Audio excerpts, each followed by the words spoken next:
मेरा नाम हर्षा है। मेरा बाप बचपन में ही माँ को छोड़कर चला गया था और दूसरी औरत से शादी रचा ली। मैं इकलौती बेटी थी, लेकिन हालात की बदकिस्मती ने मेरी किस्मत भी काली कर दी थी कि मुझ अकेली को भी लाड़ प्यार न मिल सका, जो अक्सर लाडले बच्चों को मिलता था। मैंने होश संभालते ही माँ को यूं ही अपने और मेरे लिए मेहनत मजदूरी करते हुए देखा था। हम मामा के घर रहते थे और मेरी मामी बहुत ही ज़्यादा झगड़ालू टाइप की औरत थी। मेरी माँ बंगले पर काम करके वापस आने के बाद मामी के घर का सारा काम भी करती, लेकिन फिर भी मामी खुश ना होती। मामा चुपचाप सब कुछ देखते रहते, मगर बहन की खातिर पत्नी को कभी कुछ नहीं कहते थे। शायद वह भी मेरी माँ और मुझे बोझ समझते थे। मैंने कई बार माँ को अपनी पुरानी तस्वीर देखते हुए हमेशा उदास हो जाते थे और अपने बहन भाइयों को याद करके रोती। मेरी माँ की एक और बहन थी, लेकिन वह मेरी माँ की सगी बहन नहीं थी। मेरी नानी ने उन्हें गोद लिया हुआ था और बिल्कुल सगी बेटी की तरह पाला था। उनकी शादी भी हो गई है और अब वह दूसरे देश में रहती हैं। उनका नाम सीमा था। मेरे मामी कहती कि उन्होंने भागकर शादी की थी और अपने ऐसे माँ बाप का दिल दुखाया जिन्होंने उन्हें सहारा दिया और उन्हें सगी बेटी बनकर पाला। उन्हीं के मुख पर कालिक पोत कर चली गई, इसलिए भगवान ने भी उन्हें सजा दी और उनकी पहली औलाद ही उन्हें किन्नर दे दी। मेरी मासी का बेटा किन्नर था और वह भी अपने माँ बाप के साथ देश से बाहर ही रहता था। मैं कभी कभी सोचती, अगर वही बेटा उनका इस देश में पैदा हुआ होता तो क्या वह इतनी आसानी से माँ बाप के साथ रह लेता? इसका जवाब सिर्फ नहीं में था।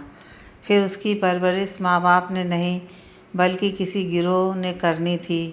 यही सब हालात देखते और सहते हुए मैं जवान हो गई थी। मैंने खूब कद काठ और रंग रूप निकाला था। मेरी खूबसूरती से हर कोई इम्प्रेस था। दूसरी तरफ मेरे मामा की बेटियां खूबसूरत नहीं थीं, इसलिए वह दोनों मुझसे बहुत ज़्यादा जलती थीं। मामी का व्यवहार भी मेरे साथ अच्छा नहीं था।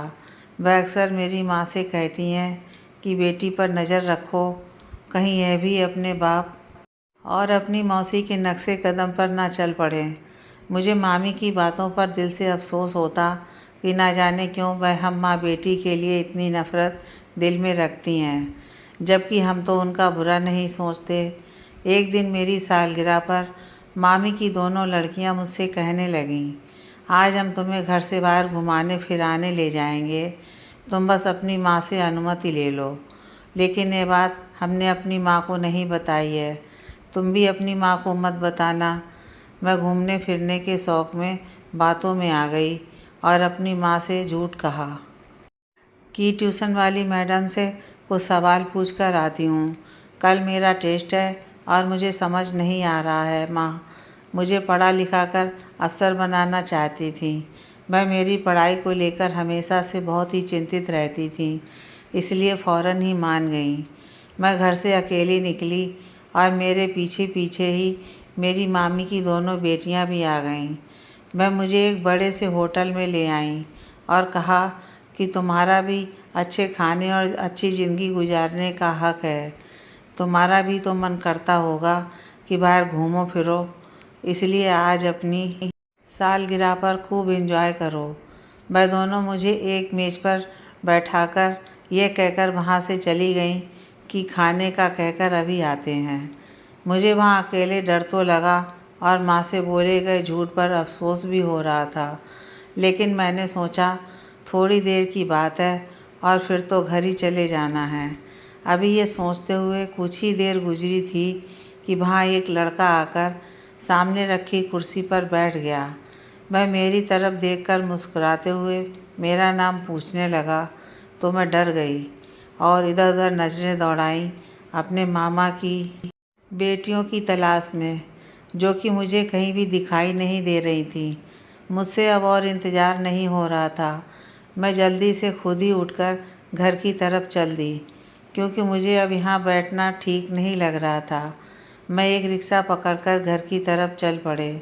जब मैं घर पहुँची तो मेरे पैरों तले ज़मीन निकल गई, क्योंकि मामी की दोनों बेटियां तो घर वापस आ चुकी थीं और बाहर आंगन में बैठी थीं, जबकि उसी आंगन के बीचों बीच मेरी माँ बैठी अपना सर पकड़े हुए थे और मामी ने चीख चीख कर घर की दरों दीवार हिला दिए थे। मुझे कुछ गलत होने का एहसास हो चुका था। सब लोगों की नज़रें जब मेरी तरफ उठी तो मामी ने दौड़कर मुझ पर चील की तरह हमला कर दिया और मुझे मारना शुरू कर दिया। मैं नासमझी से बार बार पूछ रही थी कि आखिर मेरी गलती क्या है, मुझे बताएं तो सही। इस सारे तमाशे में मेरी माँ खामोश बैठी मुझे पिटता हुआ देखती रही। मुझे अपनी माँ की बेहिसी पर बहुत सदमा पहुँचा कि वह अपनी बेटी को ऐसे कैसे किसी के भी हाथों रुस्वा होता देख सकती हैं। आखिर मामा को ही मुझ पर दया आई और उन्होंने मुझे मामी के चंगुल से आज़ादी दिलवाई और मुझसे पूछा कि तुम अकेली कहाँ गई थीं। तो मैंने झट बोल दिया कि मासा, मैं तो आपकी बेटियों के साथ ही घूमने गई थी, जिस पर दोनों साफ मुकर गईं। तो मैंने कहा कि मैं क्यों इल्ज़ाम लगाऊंगी, जबकि हम तीनों साथ गए थे। तो फिर मेरे मामा की बेटी ने आगे बढ़कर अपना फ़ोन निकालकर सबके सामने कर दिया। उसके मोबाइल पर नज़र पड़ते ही मेरा तो खून खौल गया और मैं थर-थर काँपने लगी। वहाँ तो उसी लड़के के साथ मेरी तस्वीर मौजूद थी जो होटल में मेरे पास आकर बैठा था। मेरी कजिन ने सबको बताया कि हमारा कोचिंग सेंटर इसी होटल के पास है और वापसी पर यह सब हमने खुद अपनी आंखों से देखा। अब तो मामी ने हम माँ बेटी पर जुर्म के पहाड़ ही तोड़ डाले और मामा भी एक शब्द नहीं सुन रहे थे। मैंने सबको रो रो कर सच्चाई बताने की कोशिश की, लेकिन किसी ने भी मेरी एक नहीं सुनी, बल्कि मामी ने तो हमें घर से निकल जाने का ही हुक्म दे दिया। कब से खामोश बैठी माँ ने अब होंठ हिलाए थे और बस इतना कहा कि चलो मेरे साथ, अब इस घर में हमारा दाना पानी खत्म हो गया है। मैंने माँ के पांव पकड़े और कहा कि यह सब मेरी वजह से हुआ है। मुझे किसी अनाथ आश्रम में छोड़ आएं, खुद को इस उम्र में यूँ दर दर की ठोकरें खाने पर मजबूर ना करें। मगर मेरी माँ ने मेरी एक ना सुनी और हम मामा का घर छोड़ आए। अब माँ मुझे अपने साथ लेकर ट्रेन में बैठ गई।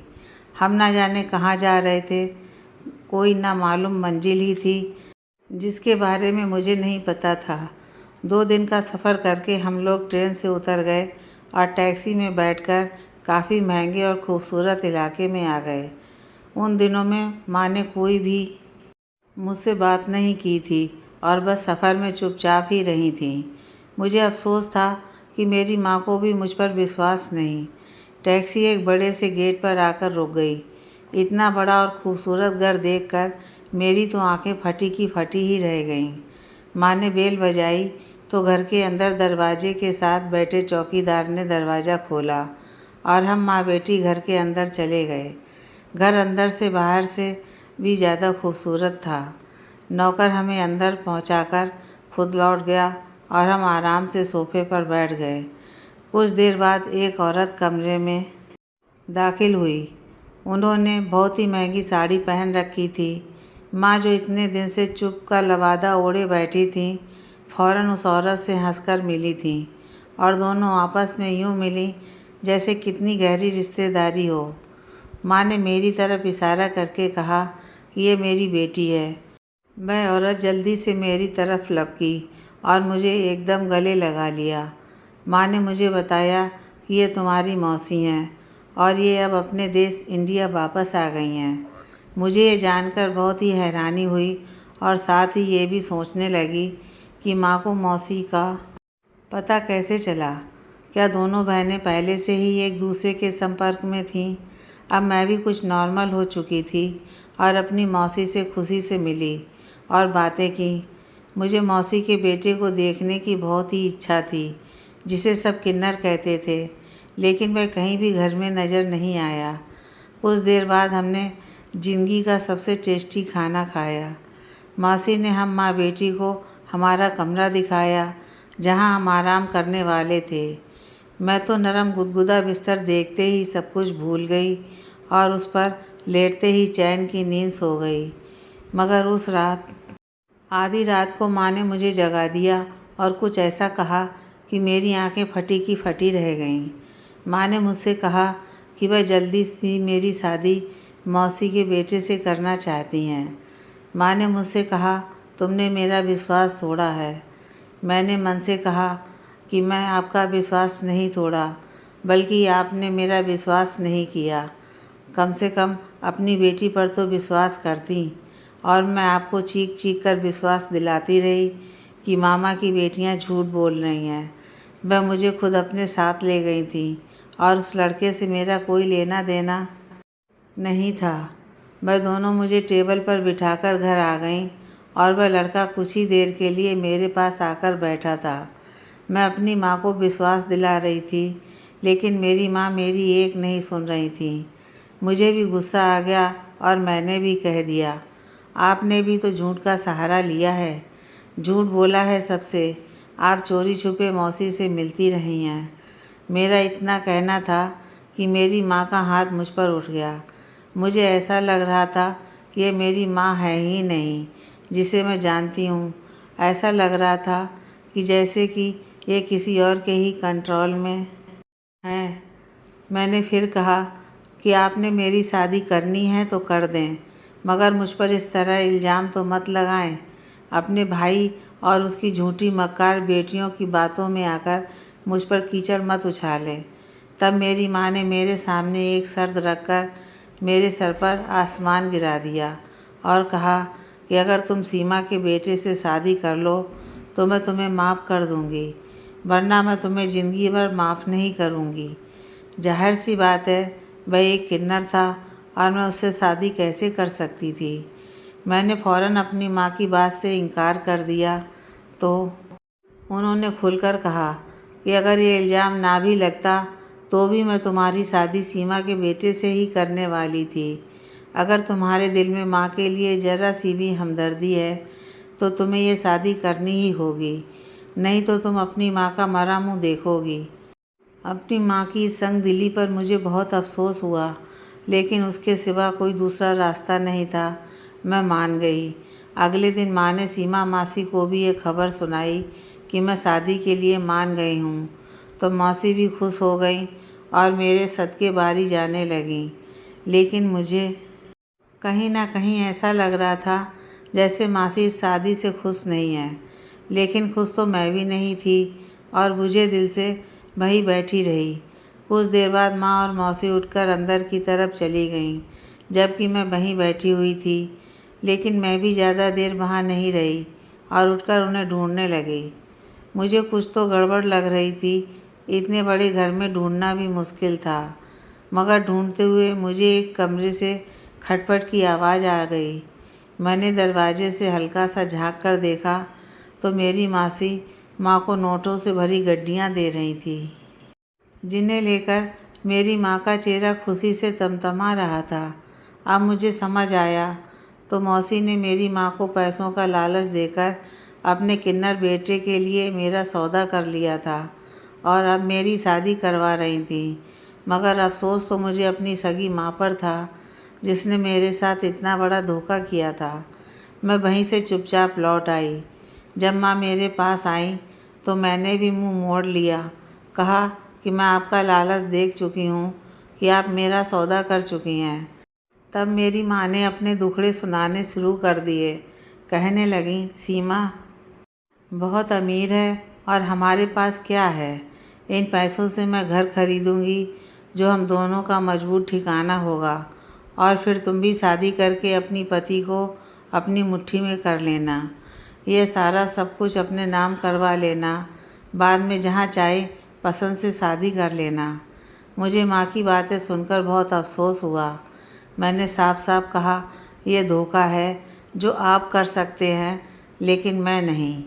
तो माँ ने भी जवाब दिया कि इस दुनिया ने भी हमारे साथ धोखा ही किया है, बदले में हम भी उन्हें वही वापस लौटा रहे हैं। पहले सीमा मेरे मंगेतर के साथ भाग गई थी और उससे शादी कर ली।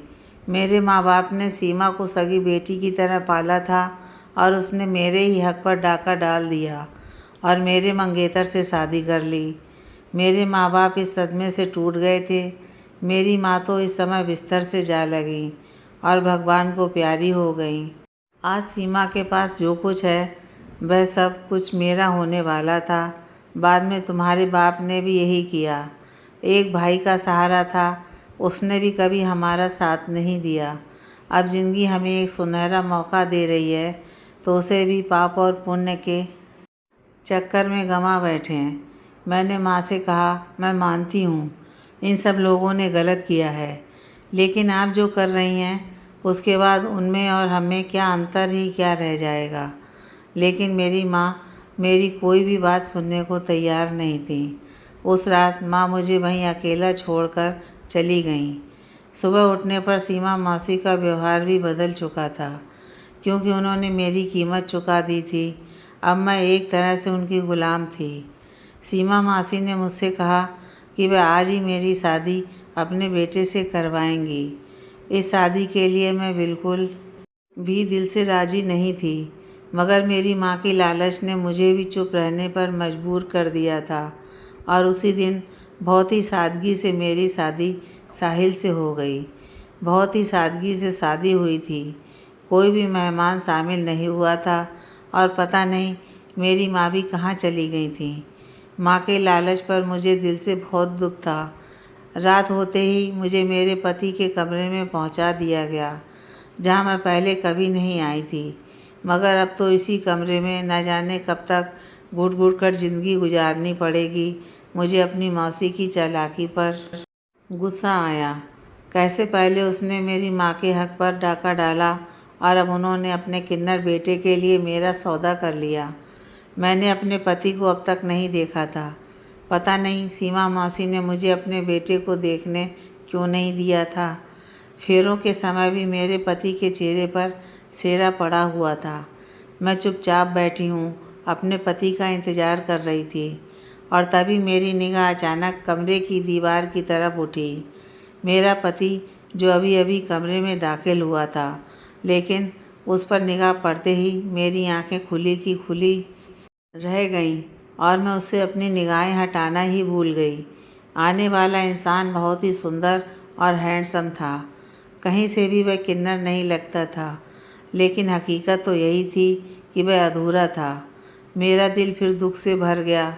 वह इंसान मेरे पास आकर बैठ गया। मुझे विश्वास नहीं हो रहा था कि इतना खूबसूरत मर्द मेरा पति हो सकता है। उसने अपनी भरपूर मर्दाना आवाज़ में मेरा हालचाल पूछा, जिसका मैंने कँपती हुई आवाज़ में जवाब दिया, क्योंकि उस समय मैं हैरत के समंदर में गोते खा रही थी। साहिल ने मुझे मुँह दिखाई का कीमती तोहफ़ा दिया और मेरे हाथों को चूम लिया। मुझे विश्वास ही नहीं हो रहा था। भला एक किन्नर क्या सुहागरात मनाता, लेकिन साहिल धीरे धीरे मेरे करीब आता जा रहा था। मेरे हाथों से होते हुए उसका स्पर्श मेरे चेहरे तक पहुंच चुका था और उसकी गर्म सांसों से मैं पिघलती चली जा रही थी। पूरी रात साहिल मेरे ऊपर ऐसे ही प्यार की बारिशें करता रहा। मेरे दिल में जो डर बैठा हुआ था वह ख़त्म हो गया। मुझे विश्वास हो गया कि मेरी ज़िंदगी अब बहुत अच्छी हो जाएगी। मेरा पति तो एकदम ठीक है, उसमें कोई कमी नहीं थी। मैंने बहुत ही रिलैक्स होकर सोते हुए साहिल की तरफ निगाह डाली थी और उसके चौड़े से सीने पर सर रखकर सो गई। और सुबह होते ही एक शोर की आवाज़ से मेरी आँख खुली। मैंने देखा कि मेरी सास मेरे कमरे में आ चुकी थी। मैं हैरान रह गई जब मेरी सास के साथ एक लड़का तालियां बजाते हुए आया और मेरे बराबर आकर बैठ गया। मैं हैरत से चीख मारकर दूसरी तरफ खिसक गई। आने वाले इस लड़के का अंदाज बिल्कुल वैसा ही था जैसे किन्नरों का होता है, जबकि मेरा पति कमरे से गायब था। मैंने पूछा, मम्मी जी ये कौन है? तो मेरी सास ने मेरे सर पर हाथ रखते हुए कहा कि यही तो तुम्हारा पति है। यह रात अपने दोस्तों के साथ बाहर गया हुआ था, देर से वापस आया है तो दूसरे कमरे में सो गया।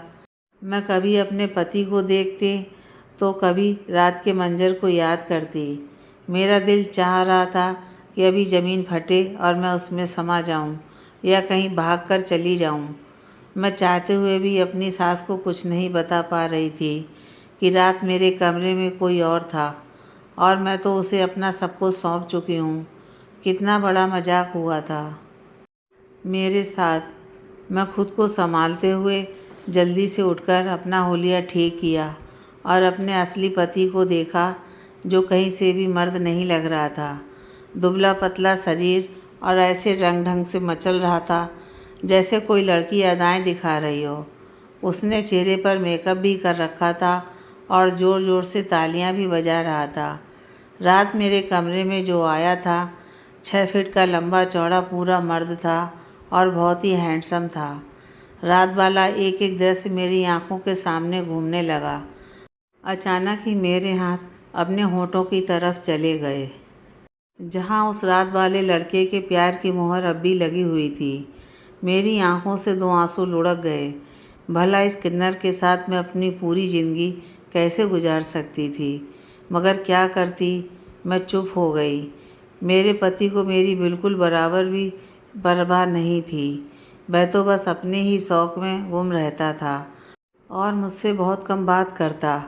मैं भी भगवान का धन्यवाद करती कि वह मुझसे कम मिलता है और अपनी अलग दुनिया में ही बिजी रहता है। कुछ समय बाद मेरे किन्नर पति ने वापस जाने का फैसला कर लिया। मेरी सास मुझे भी मेरे पति के साथ भेजना चाहती थी, लेकिन अभी मेरे पेपर तैयार नहीं थे और मेरा भी जाने का कोई इरादा नहीं था। मैं तो खुश थी कि अच्छा है यहाँ से चला जाए। बार बार मुझे अपने सामने देखकर मुझे घिन आती थी और फिर कुछ ही समय के बाद वह चला गया। अब इस इतने बड़े घर में मैं और मेरी सास अकेले रह गए थे। घर में पड़े पड़े क्या करती, अपनी सास के साथ कामों में हाथ बटाने लगी। सबसे पहले किचन की जिम्मेदारी अपने सर ले ली। मैं रोज़ नए खाने बनाती।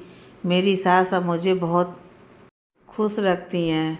मैं अपनी सास के साथ बाहर भी जाने लगी थी। मेरी ज़िंदगी में अब कोई कमी नहीं बची थी सिवाय सच्चे प्यार के और एक हमदर्द हमसफ़र के। कभी कभी मुझे उस लड़के की बहुत याद आती जो उस रात मेरे कमरे में आया था और मेरा सब कुछ छीन कर ले गया था, मेरा चैन, सुकून, सब कुछ। मगर उसके बाद वह मुझे कहीं दिखाई नहीं दिया। मेरे लिए हैरत की बात थी कि आखिर इसका मकसद क्या था, वह कौन था। साथ ही मुझे अपनी माँ की भी चिंता रहती थी, जिसने कभी पलटकर मेरी खबर नहीं ली। एक दिन मैं और मेरी सास इकट्ठे बाजार गए। वापसी पर हम खाना खाने के लिए एक होटल पर रुक गए। वहाँ मेरी नज़र अचानक उसी लड़के पर पड़ गई जब मैं अपनी मामा की बेटियों के साथ होटल आई थी और वह मेरे साथ बैठ गया था। यही तो इन सब बातों का जिम्मेदार था। मैं तेज़ी से उसकी तरफ बढ़ी और वह भी मुझे पहचान चुका था। मैंने उससे पूछा कि बताओ, उस दिन तुम्हारा क्या मकसद था और मेरे पास आकर क्यों बैठे थे। उसने सच बता दिया कि उस दिन मुझे यह सब कुछ करने के लिए तुम्हारे मामा की बेटियों ने कहा था। उस समय दिल से आवाज़ आई कि काश मेरी माँ भी यहाँ होती और मेरी बेगुनाही का सबूत अपनी आँखों से देख लेती कि कैसे उनके अपनों ने मुझे उनकी नज़रों से गिराने के लिए यह सब ड्रामा रचाया था। लेकिन मुझे पता था कि मेरी माँ यहाँ पर होती हैं तब भी कुछ नहीं करती, क्योंकि उनकी आँखों पर तो लालच की पट्टी बन गई थी। जब हम घर वापस आए तो कुछ ही देर बाद मेरी सास घबराई हुई मेरे पास आईं। उनकी उड़ी हुई रंगत देखकर मेरा दिल किसी अनहोनी का बताने लगा। उन्होंने बताया कि तुम्हारी माँ का एक्सीडेंट हुआ है और वह अस्पताल में है। माँ के बारे में सुनकर मैं बहुत ज़्यादा परेशान हो गई और मैं जल्दी से अस्पताल पहुँची। मेरी माँ ने मुझसे माफ़ी मांगी। मैंने उन्हें माफ़ कर दिया, लेकिन मैंने कहा कि मैं आप जैसी नहीं हूँ। मैं आपका साथ नहीं छोड़ूंगी। मेरी माँ अपनी दोनों टांगें खो चुकी थी। मैं अपनी माँ को अपने पास ले आई और दिन रात उनकी सेवा में एक कर दिए। साथ ही इस मुश्किल समय में मेरी सास ने भी मेरा भरपूर साथ दिया। एक रात मैं अपनी माँ के पास से उठकर अपने कमरे में जाने लगी तो मुझे घर के पिछले कमरे से आवाज़ सुनाई दी। मेरे कदम खुद ब खुद उस तरफ बढ़ गए। मैंने देखा कि वहाँ मेरी सास के साथ कोई दूसरा भी मौजूद है, जिससे मेरी सास चुपके चुपके कुछ बातें कर रही थी। मैं देखने की कोशिश की, लेकिन मुझे सामने वाला इंसान पहचान में नहीं आ रहा था। थोड़ी देर बाद वह इंसान खिड़की से चला गया। अब मुझे अपनी सास पर शक होने लगा था और मैं उन पर नज़र रखना शुरू कर दी।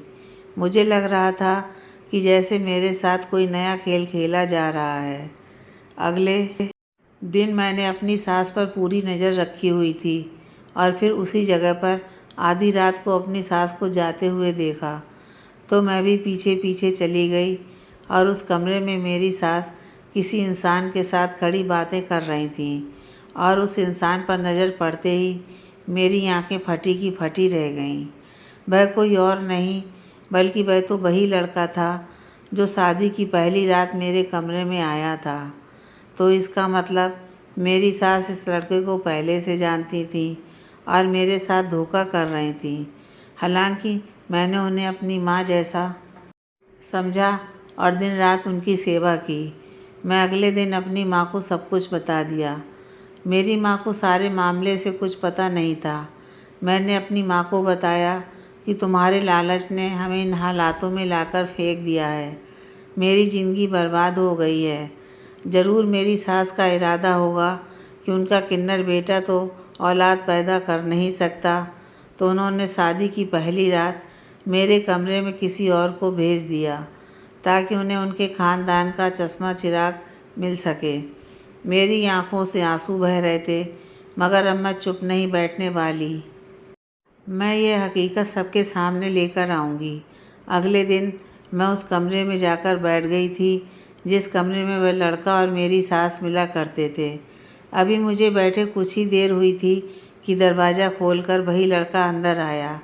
मुझ पर नज़र पड़ते ही एक पल के लिए वो सन्नाटे में रह गया।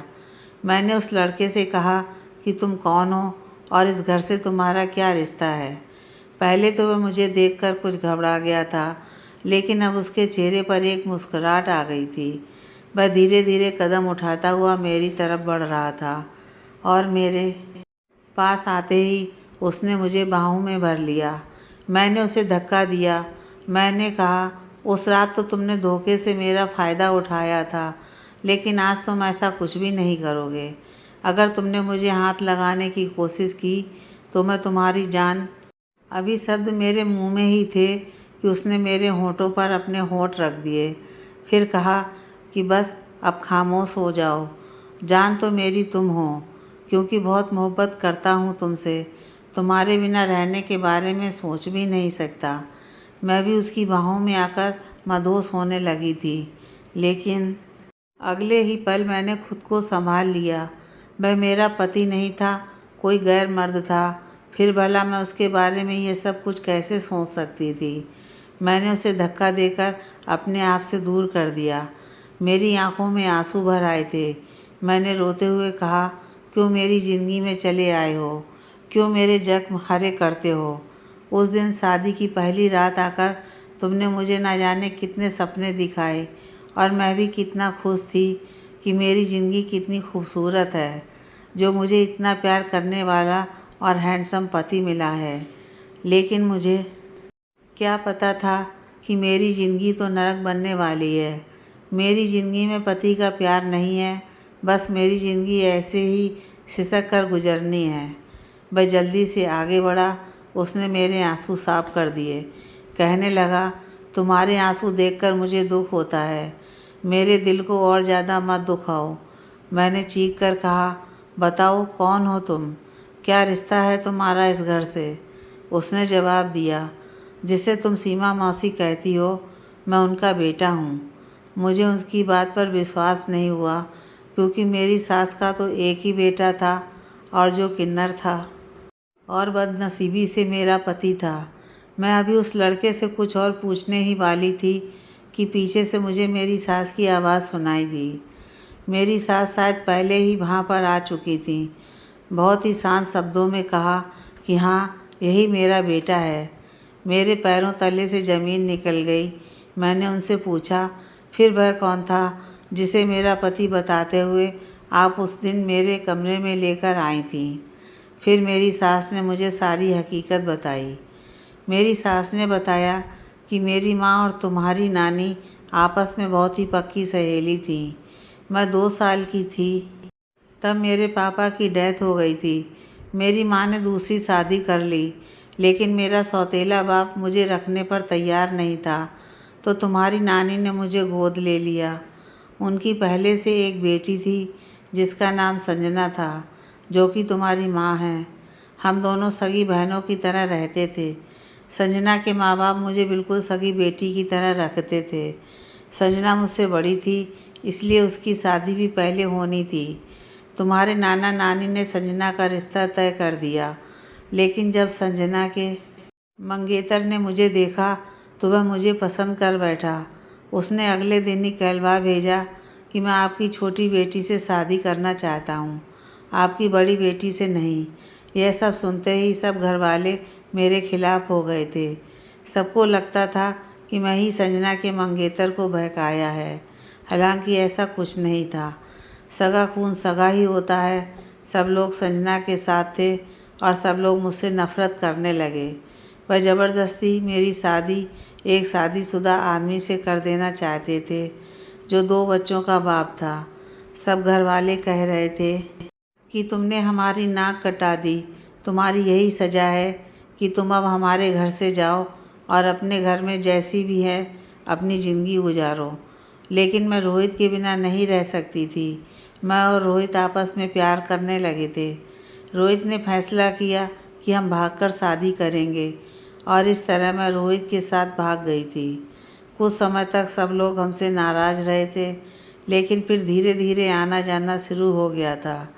जब मेरा पहले बच्चे का जन्म हुआ तो संजना मेरे घर रहने के लिए आई हुई थी, लेकिन उसने सब घर खानदान में ये मशहूर कर दिया कि मैंने एक किन्नर बच्चे को जन्म दिया है।